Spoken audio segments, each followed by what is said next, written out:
So last Saturday, my friends and I were sitting around my living room, all equally bored, which is never a good sign. That's when Andy, who's always watching weird YouTube videos, said, "Let's do a no-talking challenge for an hour. Whoever talks first has to buy pizza." The idea sounded innocent enough, and frankly, I'd do anything for free pizza, so we all agreed. The only witness to this monumental test of willpower was my roommate's parrot, Socrates, who's notorious for loudly narrating his opinions every time someone does something remotely stupid. We set a timer, and almost immediately chaos ensued.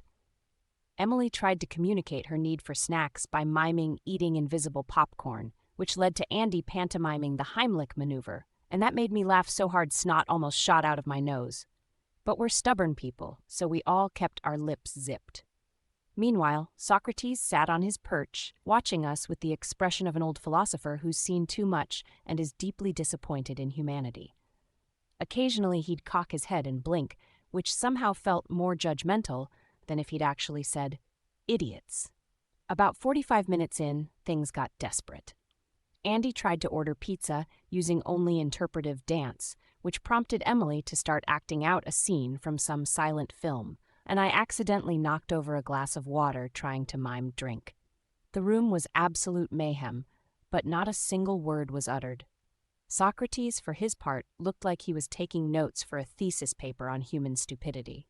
Every so often, he'd shuffle his feet and make a low, skeptical noise that made us all feel like we were being graded on a scale of 1 to genetic disappointment.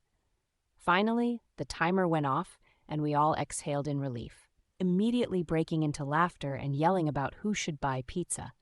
That's when Socrates finally spoke up, tilting his head and declaring, "Congratulations, you've all said nothing of value for an entire hour. So, just like every group chat,